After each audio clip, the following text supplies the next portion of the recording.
porque o governo enviou o projeto de lei da regulamentação das Big Techs à Câmara dos Deputados, o texto que prevê medidas aí para combater práticas que prejudiquem a concorrência no mundo digital. A gente vai falar um pouquinho mais sobre esse projeto agora com a Cris Noberto, que está no Ministério da Fazenda, com o diretor de programa de Secretaria de Reformas Econômicas, o Alexandre Ferreira. Cris, tudo contigo. Muito obrigada por nos receber aqui e por conversar com a gente aqui no CNN Money também. Oi, Muriel, boa tarde para você, boa tarde a todos. Essa é uma das propostas que foi apresentada ontem, durante a cerimônia, que sancionou o PL da adultização. O ministro Fernando Haddad também trouxe a MP dos data centers, que a gente estava falando sobre isso agora há pouco, e tem, então, portanto, esse projeto de lei que aumenta ali os poderes do CAD justamente para poder dar um pouco mais de segurança nesse sentido aqui no Brasil.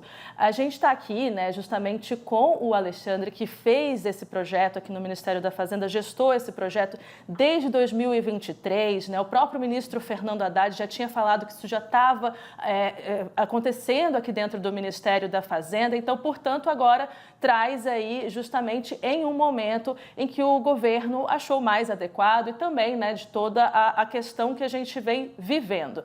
Nesse sentido, tem alguns pontos, por exemplo, o que é considerado essa Big Tech, o que traz, o que o CAD agora pode fazer, e é isso que a gente conversa agora, Alexandre, se você puder explicar um pouquinho justamente, o CAD agora tem uma nova superintendência para dar uma celeridade para esses processos, essa proposta mexe, inclusive, na lei antitruste, a lei concorrencial, perdão, e justamente para poder fazer com que essas Big Techs, que são consideradas sistêmicas, com valores sistêmicos, que tem faturamento global de 50 bilhões no real e também, ou então 5 bilhões aqui no Brasil.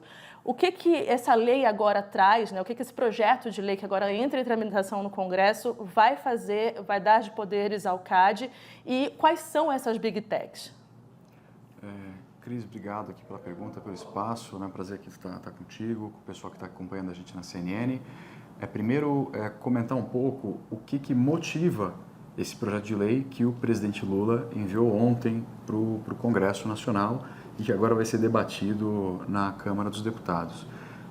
A gente identificou, é um trabalho técnico de 2 anos e meio que a gente conduziu aqui no Ministério da Fazenda, que envolveu tomada de subsídio, diálogo com a academia, com os especialistas e um diálogo inclusive com outros países, Falamos aqui com gente dos Estados Unidos, do Reino Unido, da Europa, do Japão, da Austrália, para entender um pouco como que o mundo vem lidando com alguns desafios concorrenciais específicos relacionados a grandes plataformas. Porque o que acontece?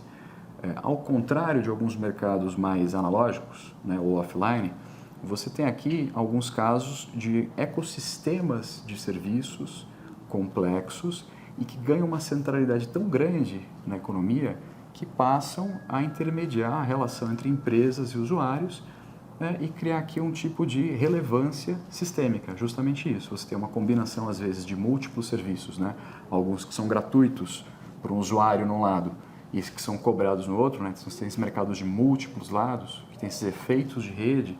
E em muitos casos, situações em que você tem um monopolista ou no máximo 2 empresas prestando serviços que têm uma centralidade muito grande. Por exemplo, hoje todos os aplicativos que a gente usa para pagar conta, para ouvir música, até para namorar, eles são distribuídos por lojas de aplicativos.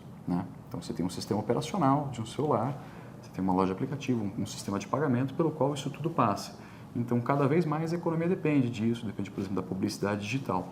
E a gente o que identificou é que os mecanismos atuais do direito da concorrência, eles ou estavam demorando demais para lidar com alguns efeitos nocivos do poder de mercado relacionado a essas situações, ou então que quando ele chegava, que os remédios para restaurar a concorrência, então para equilibrar ali as condições de mercado e garantir que os preços estão num patamar adequado, porque para tudo isso a gente paga, mesmo o serviço que a gente não paga, de alguma forma a gente está pagando porque tem alguém pagando pela publicidade que financia isso.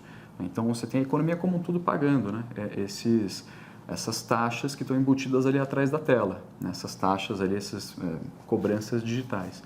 Então, o que a gente identificou é que o antitrust hoje, ele não está dando conta. Isso não é uma posição só da Fazenda, é uma posição que chegou para a gente por meio desse processo participativo de várias empresas nacionais e internacionais, inclusive do próprio CAD, que é o órgão que faz a defesa da concorrência. Então, o próprio CAD se posicionou dizendo que não tem instrumentos hoje adequados para estar à frente desses desafios. E o que esse projeto de lei faz? Ele cria novos mecanismos, né? Ele propõe, porque ele ainda precisa ser debatido e votado, o que a gente está propondo é a criação de novos mecanismos para que o CAD consiga lidar com esse desafio que é unicamente concorrencial. Então, acho também importante esclarecer, a gente não está falando aqui de moderação de conteúdo, nem de tributação. É unicamente funcionamento do mercado garantir que as condições de concorrência fazem com que os mercados funcionem bem. E isso impacta várias áreas da nossa vida, né? Desde o pagamento por aproximação, né, até uma assinatura de um aplicativo de streaming e assim por diante.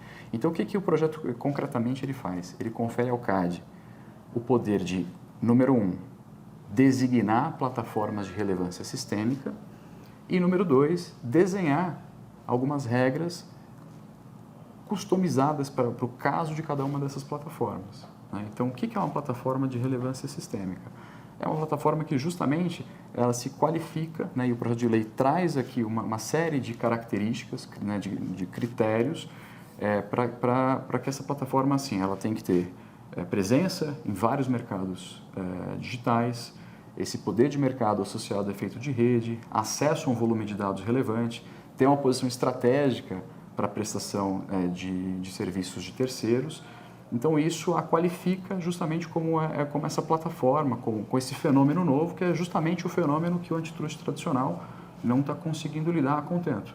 Essa plataforma, ela, né, para designar, a gente está focando aqui só realmente em quem tem um tamanho grande, né? Então, a gente não está olhando aqui para pequena e média empresa, né, para startup, não, pelo contrário. Então, a plataforma, para que ela seja designada, além de cumprir com essas características, ela tem que ter um faturamento de pelo menos 5 bilhões de reais no Brasil ou de 50 bilhões de reais no mundo. E isso está muito em linha com o que a gente tem visto em países como é o caso da Alemanha, como é o caso do Reino Unido, que tem se preocupado justamente com esses grandes atores, né? E aqui um ponto importante, isso aqui a gente está falando de empresas de vários países, né? Então, você tem empresa aqui da América Latina, empresa europeia, empresa asiática, empresa americana. Então, é uma regra que ela olha para o mercado, ela não olha necessariamente para a empresa do lugar A, B ou C, então, acho que isso é importante aqui de colocar. E que, por fim, para instruir esse processo de designação, você vai ter uma área nova. A gente está propondo também a criação de uma superintendência especializada que vai ter só esse papel. Feita a designação, o que acontece? O CAD ele vai ter um menu de regras para o caso de cada uma dessas plataformas. Então, a gente não está seguindo aqui um modelo único para todas, porque cada situação dessas, né, quando a gente olha aqui para o mecanismo de busca, ou para o marketplace, ou para um aplicativo de mensageria, né, você tem situações completamente distintas, ou a loja de aplicativo, por exemplo. Então, para cada caso, o CAD vai poder desenhar, né, e isso seguindo um processo com contraditório, ampla defesa e tendo que justificar, ele vai poder desenhar regras específicas, que vão poder ser, por exemplo, obrigações relacionadas à maior transparência, a explicação das taxas, dos preços, qual é a composição, qual é o critério para aparecer na busca, no ranqueamento, assim como algumas vedações e algumas exigências, do tipo interoperabilidade, que é algo hoje cada vez mais fundamental para que a gente assegure a concorrência nos mercados digitais. Em resumo, é isso que a gente está propondo, né, que a gente propôs e que o presidente Lula agora enviou, então está sendo apresentado para o Congresso Nacional, para que a gente possa agora então aprofundar esse debate, que a gente entende que é uma solução técnica muito equilibrada entre ter uma regra, né, uma prescrição geral para todo mundo, ou só deixar para lidar com isso lá na frente. Porque o que a gente tem visto é que isso não tem sido suficiente para os desafios que estão colocados, Cris. Então, é isso que está na mesa hoje, e é isso que a gente apresentou, que foi enviado ontem ao Congresso Nacional. A gente tem uma apuração, acho que até o próprio secretário Dario Durigan tinha falado que isso atinge mais ou menos umas 10 empresas, né, que são empresas que realmente têm esse volume muito grande. E aí, o que seria dentro da plataforma, por exemplo, vamos falar aqui, a Shopee, por exemplo, tem todo o marketplace, toda a distribuição e tudo mais. Tem, dentro desse projeto, tem lá dizendo o critério de quanto que é a remuneração para essas pessoas que estão anunciando, ou realmente só faz parte com relação ao que está exposto na internet entre essas empresas, só para a gente entender um pouco mais assim com exemplos?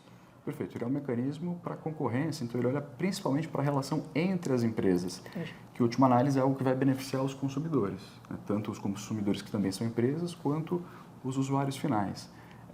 O que a gente não consegue, né, antecipar todos os usos, porque é uma ferramenta que a gente está conferindo ao CAD, mas que ela vai ter justamente, acho que essa aplicação específica, e ela segue uma regra que é o seguinte: você tem um modelo que é um modelo mais prescritivo, em que você poderia definir tudo na lei, né, e todos os fazeres e não fazeres. A gente está indo por um caminho intermediário, de poder desenhar essas regras customizadas no caso a caso. Então, o CAD ele vai abrir esse processo, vai ouvir a empresa que é potencialmente designada e que pode ser sujeita a essas regras, e depois o tribunal vai decidir qual é o pacote, né, qual é desse menu de opções pró-competitivas, o que ele vai aplicar, tendo o contraditório, tendo a ampla defesa e tendo um parâmetro de transparência amplo, né, para que depois fique claro para todo mundo, inclusive para os usuários, quais vão ser essas regras. Então, se você tem uma obrigação de transparência, então, hoje em dia, tanto para o anunciante quanto para quem vende coisa online, a ordem que você aparece no buscador, ela é fundamental. Se você aparece em primeiro, segundo ou em 20º lugar, né? Se você está na página 1, 2 ou 3, qual é o critério para isso? Então, hoje o que a gente vê é muita reclamação, né, de empresas que anunciam, né, de empresas que vendem esses produtos online, sobre qual é o grau de transparência, qual é a previsibilidade que ela tem em relação a isso. E isso que a gente está colocando, Cris, também é resultado desse diálogo com outros países, está muito em linha com o que vem acontecendo em outros lugares do mundo. Então, o que a gente também está querendo é posicionar, atualizar os mecanismos de defesa da concorrência no Brasil, para que a gente também possa se beneficiar, né, desse debate, que é um debate global. É um debate que hoje está acontecendo, né, que a gente tem visto, inclusive, redução de preços em alguns serviços em função dessas novas regras pró-competitivas que estão sendo adotadas em vários lugares do mundo.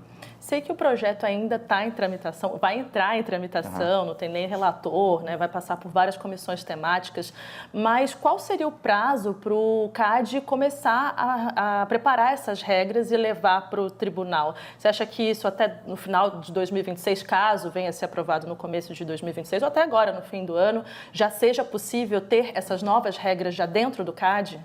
Perfeito, a gente quer que seja aprovado o quanto antes, né? A gente vai trabalhar para isso, vai manter aqui, a gente já vem num diálogo, né, há mais de 1 ano e meio com a sociedade civil, com os acadêmicos e com as empresas, e acho que agora é o momento de intensificar isso no âmbito do Congresso Nacional.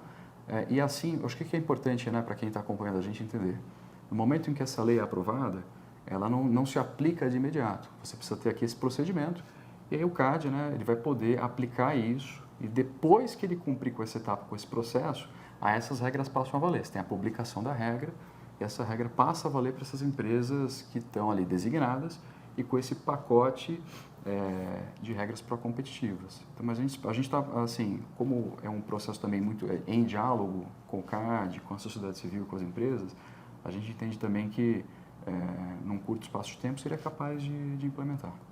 Minha última pergunta, até porque a gente já está com um espaço bem curtinho, a gente não pode dissociar isso do momento atual que a gente está vivendo com relação ao tarifaço e as possíveis sanções do Donald Trump. Esse projeto agora, tudo bem que já está sendo gestado há algum tempo aqui no Ministério da Fazenda, mas ser lançado agora já significa, por exemplo, uma resposta do Brasil a alguma possível sanção, ou a gente está botando coisas de lado, assim? Cris, acho que essa é uma pergunta muito importante para a gente esclarecer também para quem está acompanhando a gente, que não tem nada a ver com o tarifaço. É um processo que ele começou, o estudo disso, a gente começou em 2023, em 2024 a gente fez um processo técnico, e esse projeto de lei, ele reflete o que está num relatório que a gente publicou em outubro do ano passado. Então, antes de tarifaço, antes de eleição nos Estados Unidos. Então, a gente está tranquilo inclusive porque não só você vê na Europa, na Ásia, que essas regras, né, e as questões concorrenciais de grandes plataformas asiáticas, europeias, americanas e da América Latina vêm sendo exploradas, né, vêm sendo lidadas, isso está no holofote. Nos Estados Unidos também. A gente tem tido importantes casos antitrust nos Estados Unidos que dizem respeito a isso, né? Então, é um trabalho técnico e é um trabalho técnico necessário para a economia brasileira. Então, é isso que a gente tem visto. A gente tem visto fintechs, as empresas de tecnologia local e os desenvolvedores de aplicativo. Então, esse pessoal, né, dos aplicativos de música, de namoro, de games, eles vieram aqui também se posicionar, se manifestar, dizendo que, olha, algo precisa ser feito para reequilibrar o jogo. Então, é isso. O equilíbrio do jogo é garantir o funcionamento da economia de mercado e que isso é fundamental aqui como uma agenda de desenvolvimento do Brasil, que tem uma economia digital cada vez mais importante e a gente quer garantir que ela seja pujante, que ela beneficie as pessoas. Tá certo. Muito obrigada. Esse foi Alexandre Ferreira, diretor de projetos aqui do Ministério da Fazenda. Volto com você aí, Muriel. Perfeito, Cris. Muito obrigada pela entrevista, Alexandre. Volte sempre aqui no CNN Money. É importantíssimo ter esses esclarecimentos. Bom trabalho aí para vocês.